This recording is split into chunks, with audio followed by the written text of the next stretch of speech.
like many of you, I was extremely excited to read Wind and Truth.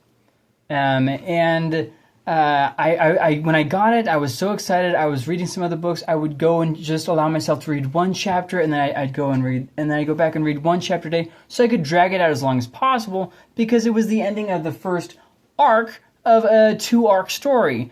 So I thought, okay, I want to drag this out. I want to make sure that I get plenty of enjoyment out of this.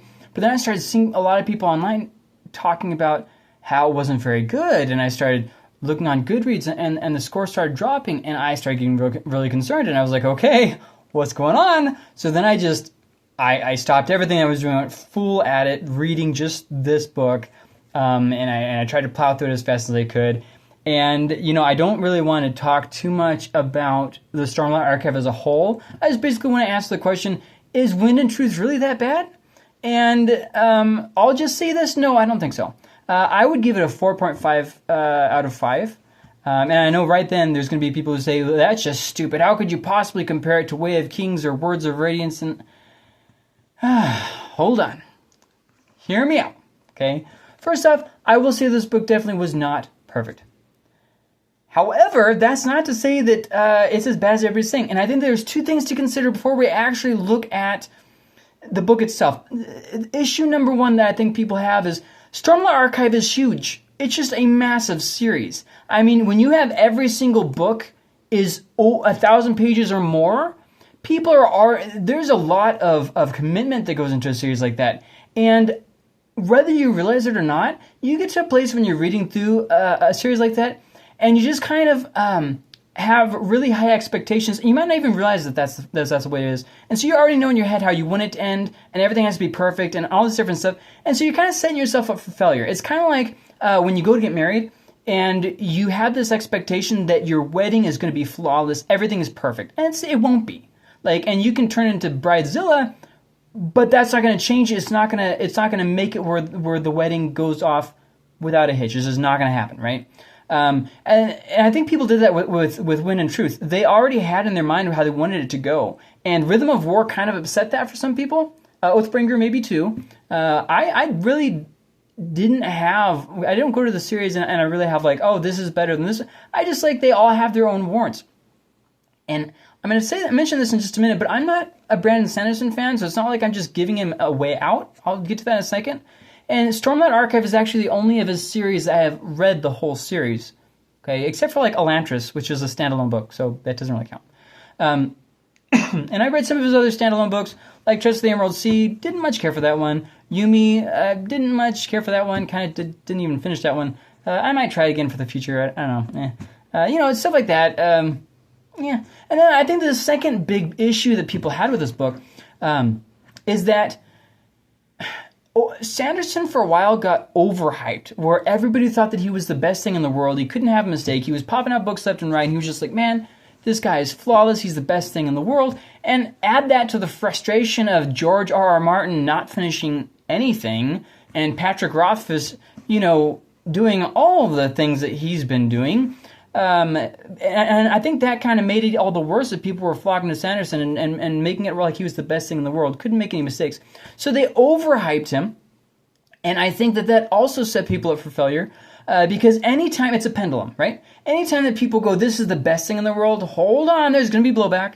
So in a way, they kind of sabotaged themselves, and anything that Sanderson put out wasn't going to be as good as they needed it to be. You can't literally, you cannot, as any professional of anything, you cannot go from hype to hype, always doing a better 100% than your previous 100%. And people say, well, yeah, but as an author, you should grow. I think that Sanderson has grown as an author. I just don't think that he is let me say this with an addendum. I don't think that he's that good of an author in the first place. And what I mean, hold on. He's not like Edgar Allan Poe, right? I mean, we all understand that. His prose has never been Tad Williams. Excuse me. His prose has never been Tad Williams. He's always had that kind of rougher, kind of clunky prose. He's always had humor in his books that's not funny. He's always had awkward romance. These are not new things, okay? This book does have more of modern kind of cultural hot topics, which is kind of odd, I will admit. But I don't think it's as odd as people were making it, because there's this idea that wit is having this influence throughout the Cosmere, and the Cosmere is kind of starting to rub shoulders with each other. And so some things that are kind of foreign to Rashar are becoming more popular and kind of getting circulation. So especially as the Cosmere continues to have more and more influence over, other planets in the Cosmere. So when you take all that into consideration, it's really not that far-fetched. And he tries to, you can definitely see how people would come to those levels of looking at things. And he does it in a way where he's trying to also connect with modern audiences as well, which might not go overly that well. But I don't think it was as big of a misstep as everybody thinks that it was. Just saying. So with that being said, I am not a Brandon Sanderson fan, and I think that has freed me to just enjoy the book. I love Stormlight Archive. I read Mistborn Book 1, and I'm like, this is okay.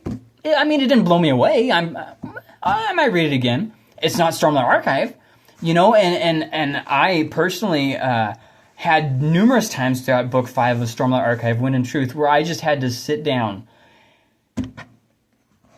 and just kind of process it, because I was like, whoa. And I really enjoyed that. I mean, I really enjoyed the book. Yes, there were some things I didn't like.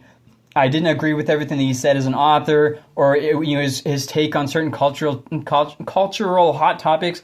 That's fine. I don't have to agree with him on everything to enjoy the world of Rashar, and I did. I felt like the whole thing was pretty action packed. You really didn't have too many slogs. And I'll get to this in just a second.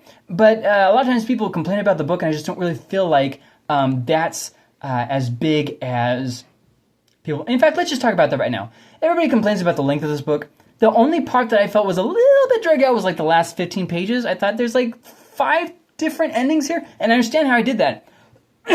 He did that because, this was the end of the first arc. I understand that. That was the only part of the book that really dragged out for me. Structurally, this book was just fantastically leveled out. Pretty consistent on how long each day was. You didn't have like day 4 was 500 pages and day 3 was 50 pages. You didn't have that. You had a pretty well structured book. It was pretty tight. You would have been hard pressed to really take something out. And when I look at that book and I look at Brandon Sanderson's writing, I say this is as good as he could have done. Now, hypothetically, could another author have written it shorter? Yeah, but who would you like to have done that? George R. R. Martin, who still hasn't given us book, whatever book we're on, 7 or what? Yeah, I don't want to think about that right now. An author who I mean, if another author had come up with this world, by all means, write it in their style. I love, what was it, The Shadow of What Was Lost, An Echo of Things to Come, and the third one, or whatever. I like that series by author James Islington, whatever you say that. I really like that series. It wasn't the best written fantasy, though, but the world was fun, right? Stephen Erickson, I don't always enjoy his writing style. However, it's well written. So, I really think that there should be a little bit of realizing this is who wrote this book. And this is the best that he could have done. And there's nothing wrong with it. If I had written it, I don't think I would have gotten as many things in there as he did. I think it would have been a lot more clunky, a lot more awkward. And I don't think it would have fit together as well. It's not my world. Think of how Brandon Sanderson finished Robert Jordan's world. He wrote it a lot different than Robert Jordan did, and that's kind of what I'm trying to get at. This is Brandon Sanderson's world. He created it, he wrote it, and I think he did a good job. Do I appreciate his art? Yes, I do appreciate his art. And I feel like a lot of the judgment of this book really isn't quite so fair. The very reason I got into Stormlight Archive in the first place is because I was looking for books that were long fantasy books, and Stormlight Archive delivered. I was like, book 1 is over 1,000 pages. I'm in. I started reading, and I was like, yes, this is actually an enjoyable book. The first times I was like, this is kind of, I don't know, I don't really like the way he writes, because I was thinking it was going to be written more in the standard of like, Tad Williams or, Glenn Cook or someone like that, and it wasn't, so it was fine. It's just I had to adapt to his writing style. But I feel like not liking a book because of the author who wrote his writing style, I feel like that's kind of unfair, because, this is how Van Gogh painted. You know what I mean? You don't look at Van Gogh's painting and you say, I really wish you would have painted like this guy. I was like, what? Or Edgar Allan Poe. This is how he wrote his poetry. I wish you would have written your poetry like that. I was like, but if you wanted that author, why didn't you just go read that author? Like, this is how Brandon Sanderson writes. I think it's some of his best writing that he's done. You know, and I know a lot of people disagree with me, and I totally disagree with what they're saying. So did it feel too long? I don't think so. I think it was exactly as long as it needed to be. I felt like it was tight, and I felt like you'd have a really hard time taking something out of it to make it any shorter, especially with his writing style. That's what I'm trying to say.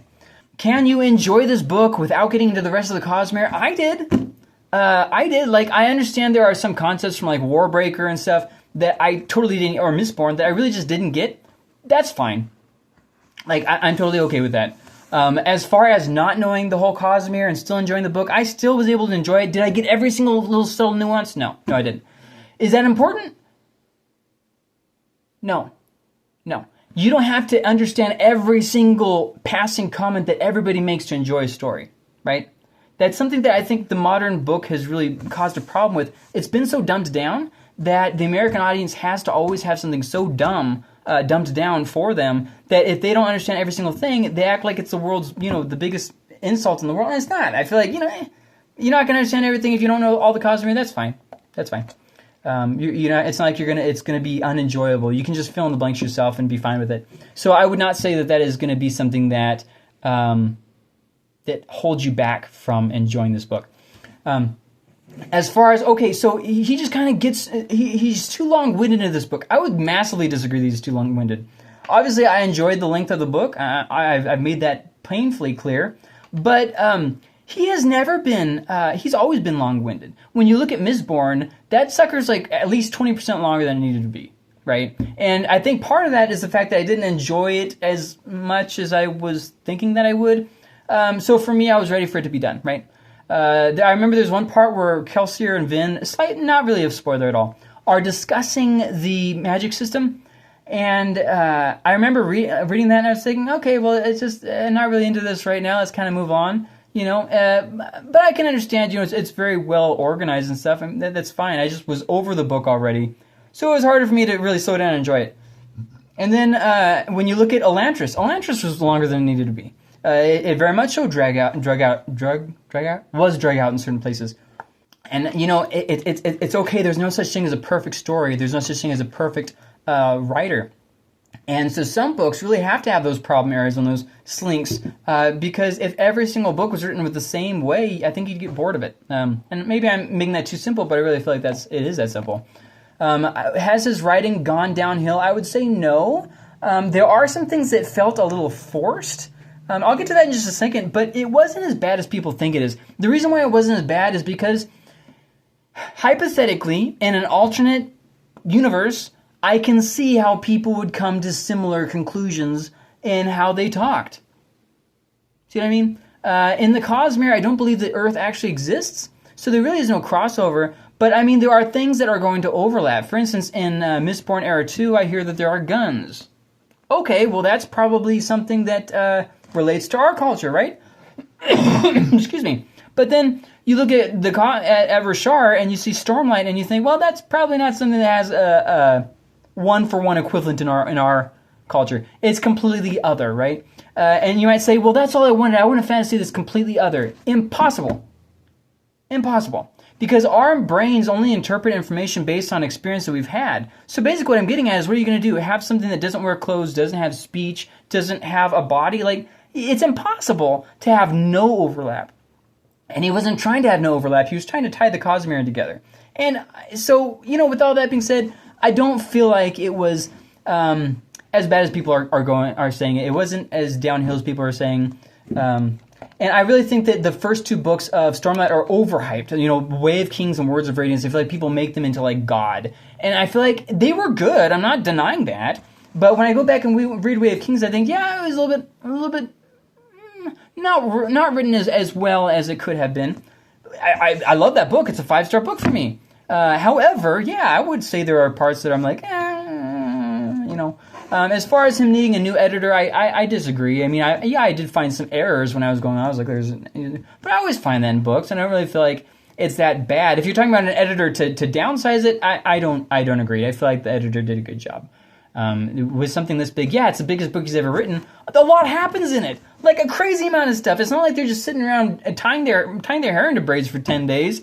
So a lot of stuff is happening, and you are genuinely like, what's going to happen? I remember one part I was in such suspense that I decided I'm just going to read all of this day's storyline with this person, and I have to know what happens in this storyline. So I read all of that one, and then I went back and finished the rest of the day because I just had to know. I loved the 10-day format instead of the 5 sections thing. I thought it worked great, but people disagree on that.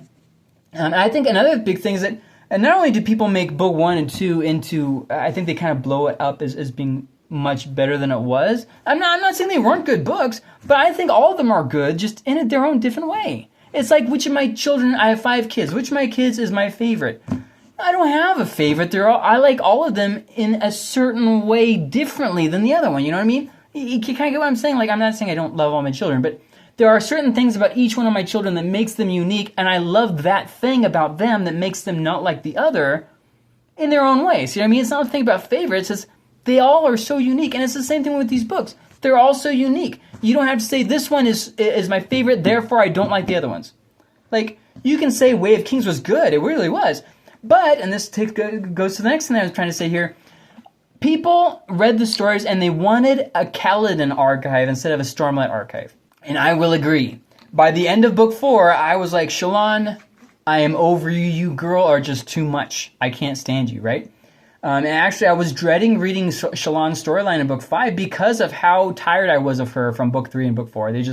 I felt like book 1, she was great. And then she just kind of got worse and worse in book 2, 3, 4. It just was like this downhill. But what got me out of that slump is I actually went back and read Way of Kings again. And I was like, you know what? I like her. I do.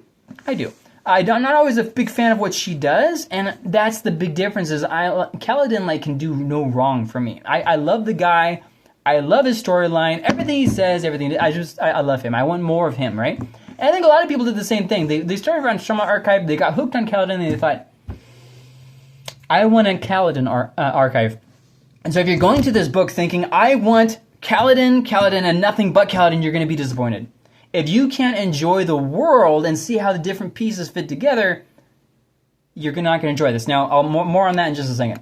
Another big thing I want to say about this is that I feel like people really just don't get what Sanderson really did here. He used this book to really bring up a lot of very powerful ideas. In our head, we get the idea that we have value based on the thing that we're good at, right? So Kaladin is a spearman. He is extremely talented. That's who he is. What happens when Kaladin no longer does the one thing that he's good at? The one thing that everybody knows him for? What happens when he steps back and allows himself to transition to a new stage of life? Haven't you ever been in a part of your life, especially as you get older, where you used to always do this when you were a kid, you did it yourself, you were good at it, and then there came a point where you had to step back and hand it off to somebody else? What happens then? Who is this person when they're not the thing that you thought that they were and needed to be? What happens when these characters disappoint you and go an alternate route in their future? What do you do? What do you do with that information? What do you do with in your own life? And Sanderson massively just deals with these huge things, and he doesn't make it overly cumbersome. Okay. Now I'll say more on that in just a second. But so it's not just Kaladin either. What about Dalinar? What happens when Dalinar doesn't... Is Dalinar more than just the Blackthorn? What happens if he doesn't have a sword? And see, it's happened gradually with Dalinar over the period of the 5 books. So I don't think people realize that Sanderson was asking this question. But even Shallan. Okay, so what happens when Shallan, when she grows and develops as a person, what does that look like for her? And so all these different people, and it was asked throughout book 5, who are you when you transition to the next stage? Who are you? And that to me was just such a timely thing for me in my own personal walk, but also it really is an amazing thing to look at and just kind of think about and kind of process. And that was amazing, and I feel like people don't appreciate what he did here. Another thing that he did is, where does your value originate from? What makes you valuable? Another thing he asked, what is truth? What is the law? What is the good of the law? What is the good of being perfect? Is self-care an excuse for inaction? Big questions. Is staying away from toxic people and toxic situations, is that an excuse to get where you no longer do anything? Or do you heal so that you can continue to reach out to others? Amazing, amazing issues talked about. Now, another big one, what is a sacrifice really worth? How much is it worth? How much are you willing to give?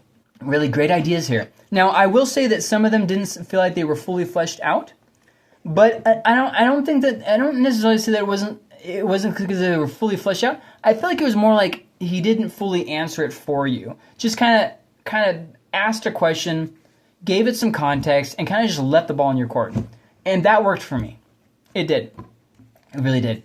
There were some things where people were kind of wrestling with some ideas in their head of self-worth and whatnot that I feel like is something that does, if you really stop and think about it, it does fit in the world of Rashar. It's not just a modern issue thing. Could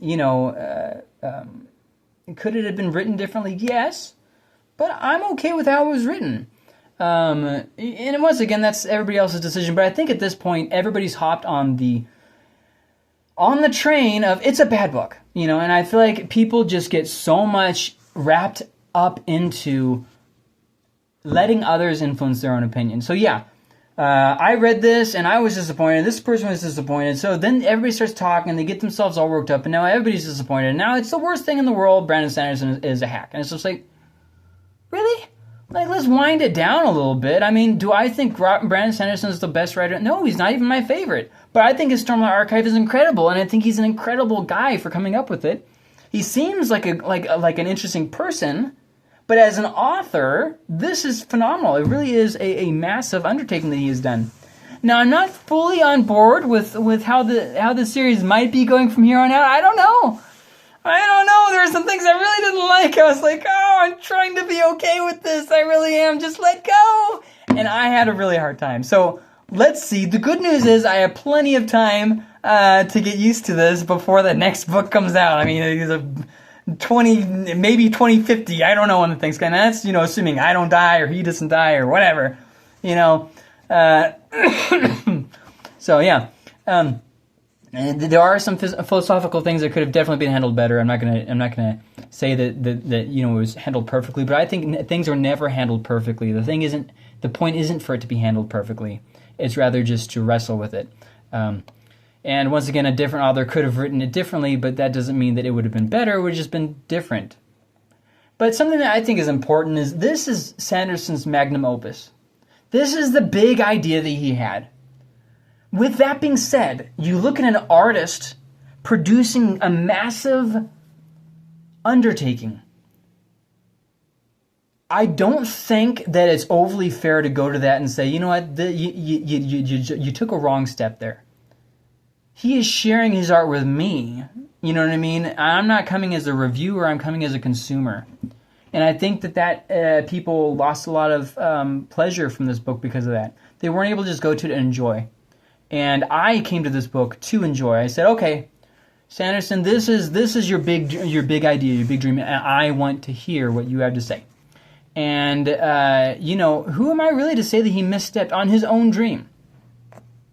I can say that there are some things that didn't work for me, but I feel like it would be stupid to say, because some things didn't work for me, I'm just going to give you a bad grade. Like, that just doesn't make sense, right? I actually rounded up and did 5 stars. I would have gone about 4. I think it was a 4.5. And some of the other Stormlight books I didn't give 5 stars to. I remember the first time I read Words of Radiance, I was massively disappointed because here's this huge world.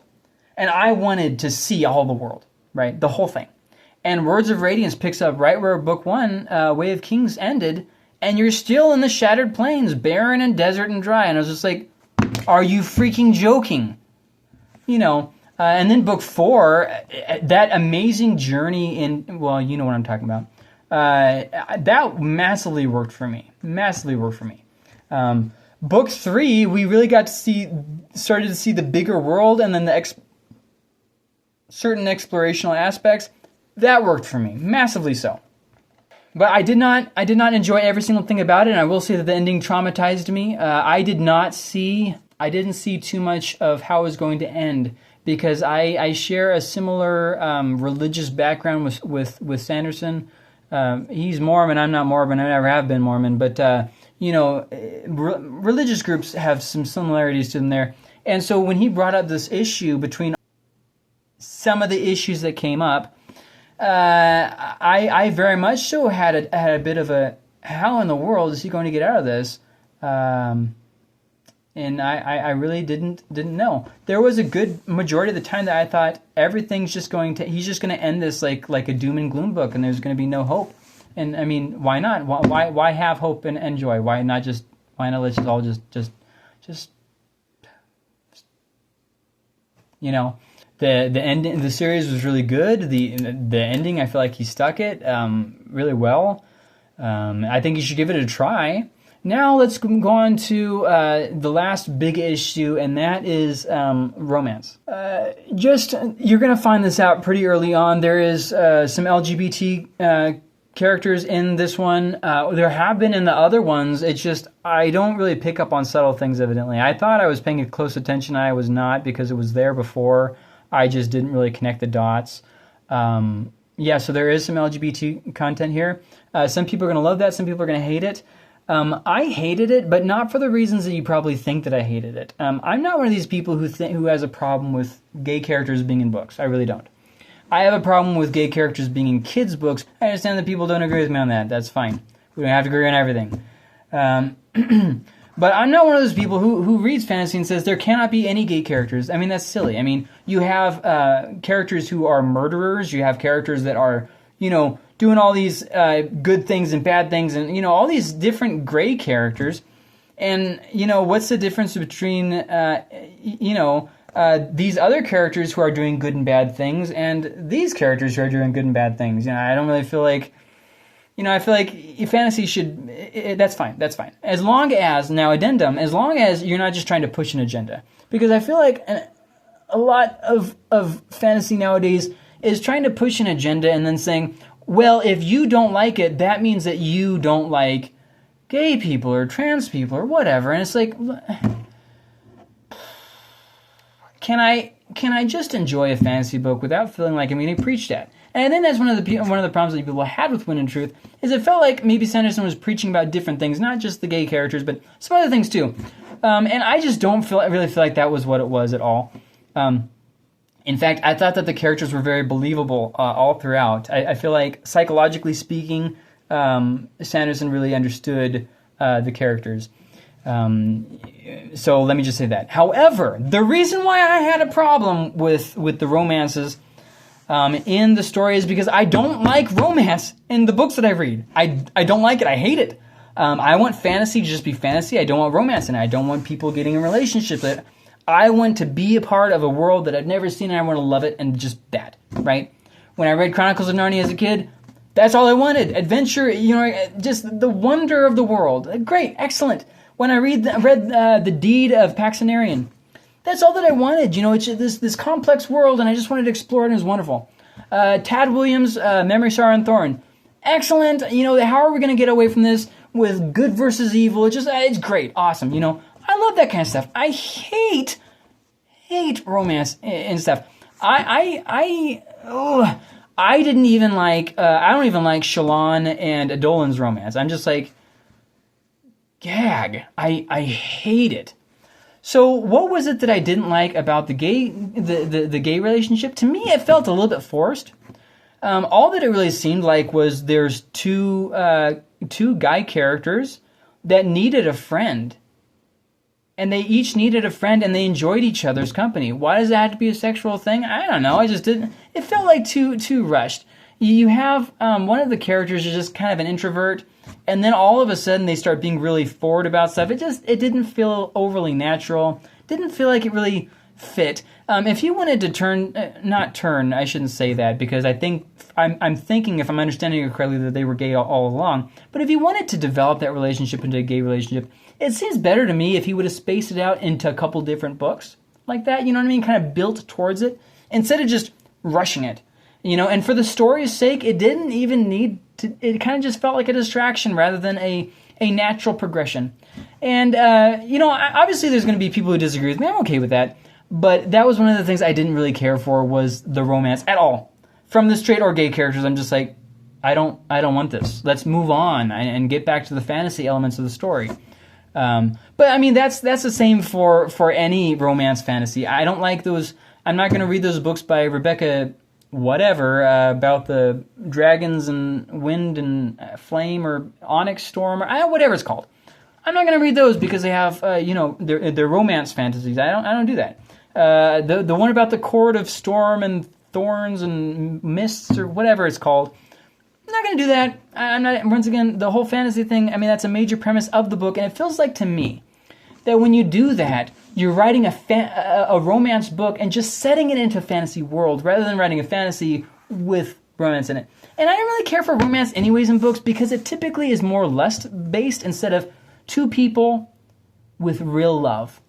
You know what I mean? It's like a bunch of people who just, like, you know, low stakes, low commitment, just having sex in a relationship. And that's not even what I'm about. Like, if you're going to write love, give me a good love story about a man sacrificing himself for the woman that he loves, right? And the woman, you know, sacrificing herself for her husband or for the man or whatever. You know, give me a good, you know, development of romance.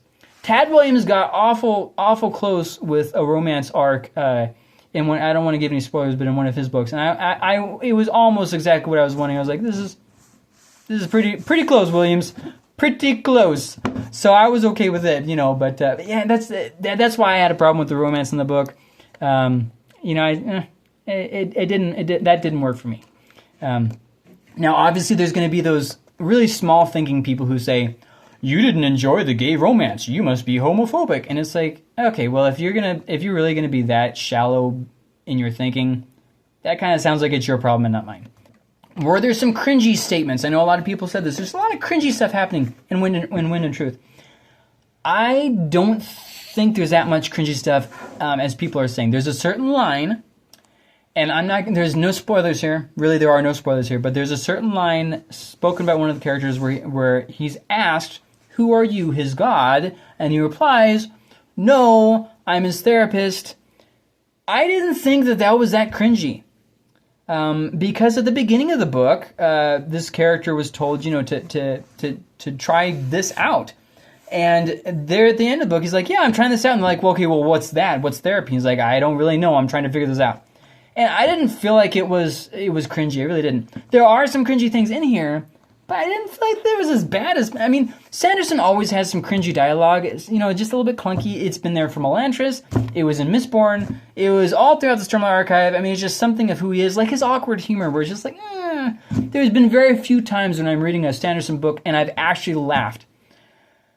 Very few times. I think there was one part in Tress of the Emerald Sea, and maybe in the combined Stormlight Archive, there were like maybe 3 or 4 times in total that I laughed. I typically don't enjoy that. I just don't think that's a strong suit, and we'll just kind of move on from there. Next up is Kaladin. Some of Kaladin's dialogue seems a little bit lacking. Here's the thing. For those of you who have been in just a really bad mental state, and then you have improved and gotten better, and you found something that genuinely works, you get so excited that you just really want them to try. You say, man, if they only knew how good this feels. And so, yeah, you sometimes get a little bit cringy, you know, and say some things, and you kind of look back on it later and think, what was I thinking? And that's kind of what Kaladin does here. He's finally found, you know, the light at the end of the tunnel, and he's found a way to weather the storm. And so in his excitement, he's just trying to help other people. And does he handle it perfectly? No. The Stormlight Archive is not full of perfect characters saying perfect things, and that's what makes it good. I would actually argue that if he would have gotten rid of all the cringy things, the Stormlight Archive wouldn't have been as bad. This book, I would strongly suggest that you try it out. I loved the format of it. I loved the book itself. There were things I didn't like, and I don't call myself a Sanderson fan. I'm a Stormlight fan, and I really feel like this was phenomenal. I don't feel like any other author would have handled this quite so well. He wasn't very heavy-handed in some ways that I think some authors are. And, if you just get past the hang-ups of him using similar modern wording for ancient problems, you'll do fine. I'm very scared and anxious for the next arc, for the second arc of the Stormlight Archive. I don't know how this is going to go. I don't know if I'm going to enjoy it. I know that for a lot of people, Mistborn Era 2 was a big disappointment when they loved Mistborn Era 1, so I'm scared that might happen here too. I don't know. But worst comes to worst, I've got 5 Stormlight Archive books that I really enjoyed. And I own them, and I can read them again and again, and I'm okay with that. I think that you shouldn't avoid this book just because of what you've heard, and I don't feel like you should read it just because of what you've heard. Give yourself a chance to explore this book for yourself. And I said this on my Goodreads review, and I'm going to say this verbatim. He had some serious missteps here, but he always does, and they are mostly over-mentioned. Would you rather he didn't share his great stories? And I feel like that's fair. That's fair. The other thing that I would say, in case you didn't know, a lot of his theology and his beliefs come through in his writing. For instance, he's a Mormon. Way of Kings starts off with a guy that gets a special revelation that nobody else believes him. Doesn't that sound a lot like Joseph Smith? Kind of a lot like it. And stuff like that. And so there's little things throughout the story that very much so, and he might disagree. I haven't ever asked him or anything, but he might disagree with me, but it seems to me like a lot of his beliefs come through in his writing and kind of prompt that. Maybe even some of his experience with ministry and with church coming across in some of the characters that he writes. And I think that's part of the reason that I connect so well with them. But I will say that I do not agree with a lot of his theology and a lot of his conclusions with things. But once again, I can still enjoy it. I mean, I don't agree with a lot of what's said in Malazan Book of the Fallen, but I still enjoy that. And I enjoy it. I hope someday I'm able to meet Sanderson. And I think you should at least give it a try. And I think you should not take too seriously what other people are saying online. You should just kind of take it for yourself and see where you land on.